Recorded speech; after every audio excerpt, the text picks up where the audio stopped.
नमस्कार, मी पैलवान अफसर जाधव. मला ह्या डोपिंग विषयी बोलायचं आहे. आताची जी पोरं आहेत की ती डोपिंगवर त्यांचं जसभर आहे आणि प्रत्येकाच्या पोराच्या डोक्यात असं भरम आहे की मी डोपिंग ते स्टेरॉइड घेतल्याशिवाय कुस्ती खेळू शकत नाही.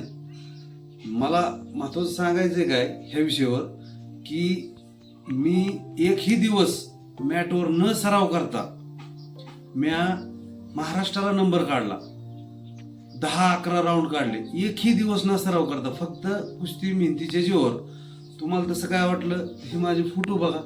मॅटवर म्या पोरं 6 मिनिटात चित मारले आणि 6 मिनिटात 3-3 वेळा चित मारले. 5 सेकंद दाबून धरावं लागतं. तर 6 मिनिटात 3-3, 2-2 वेळा असे चित मारून माझे फोटो बघा. किंवा ही लय मोठा गैरसमज आहे पोरांचा की मी इंजेक्शन घेतलंच कुस्ती खेळू शकतो, मी ती स्टेरॉइड केलं तर हे करू शकतो, दुसऱ्या पोराने घेतल्यावर मग मला ते पाडीन. असलं काय नाही.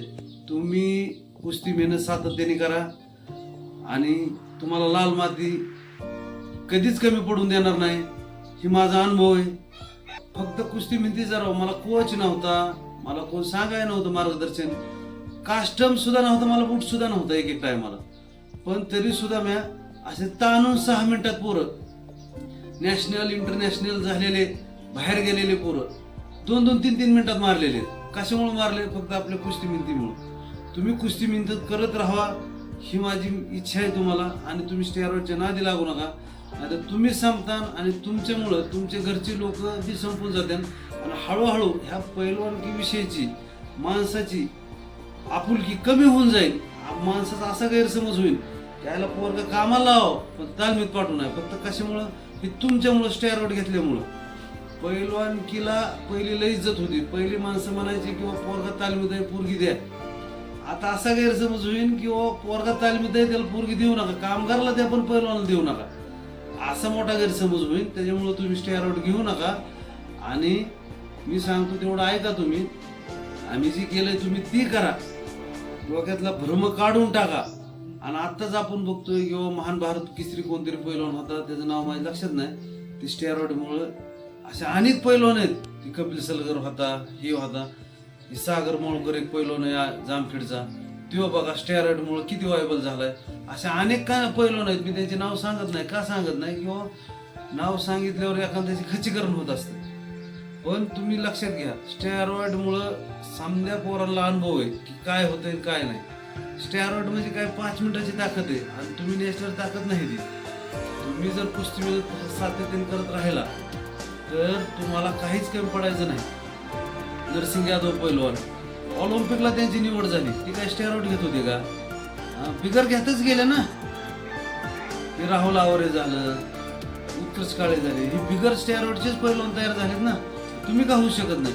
100 रुपयाच्या जोडीतला पैलवान सुद्धा आता म्हणतोय की मी स्टेरॉइड घेतलं तरच कुस्ती खेळू शकतो. म्हणजे आता मला एक उदाहरण सांगायचं आहे. आमच्याकडे एक जवळचा पोरगा होता, तो म्हणला की मी स्टेरॉइड घेतलं तरच खेळू शकल, नाही तर मला स्टेरॉइडवाला पोरगा पाडून टाकेल. मी त्याला म्हणलं तू 10 वेळा पड, पण तुझ्या शरीरात कुठली घाण नाही का तर तू स्टेरॉइड घेतलं नाही.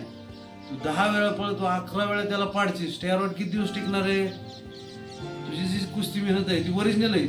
आम्ही कुस्ती मेहनत 2002 पासून 2014-15 पर्यंत केली.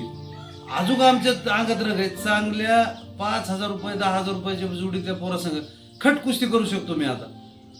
आणि शरीराला काय भंग नाही ना, काय आजार नाही ना. तुमची स्टेरॉइड आहे तर आहे. तुम्ही 10,000 जोडीची पोराची माझी आता कुस्ती लावा, मी त्या संग चांगली कुस्ती करू शकतो 6 मिनिटाची. कशामुळं? मी नॅशनल ओरिजिनल आहे म्हणून.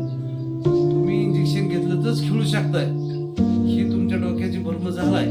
ही काढून टाका आणि ही संपून टाका. जर कुस्ती आपल्याला टिकवायची असली आणि जर इथनं पुढे कुस्ती आपल्याला चालवायची असली तर स्टेरॉइडवर बंदी आणावं लागेल. आणि माझी कुस्तीगीर संघटनेला एवढीच विनंती किंवा कुस्तीगीर परिस्थितीने ह्याच्यावर मोठा निर्णय घ्यावा आणि कोण स्टेरॉइड विकतंय, कोण काय करतंय त्याच्यावर मोठे गुन्हे दाखल करावं आणि त्याला चांगली सजा हो. 2 वर्षाची 3 वर्षाची त्यामध्ये इग्नोर सुद्धा बंद करून टाकते आणि हाय असे पहिले दिवस कुस्तीला पुन्हा येतात.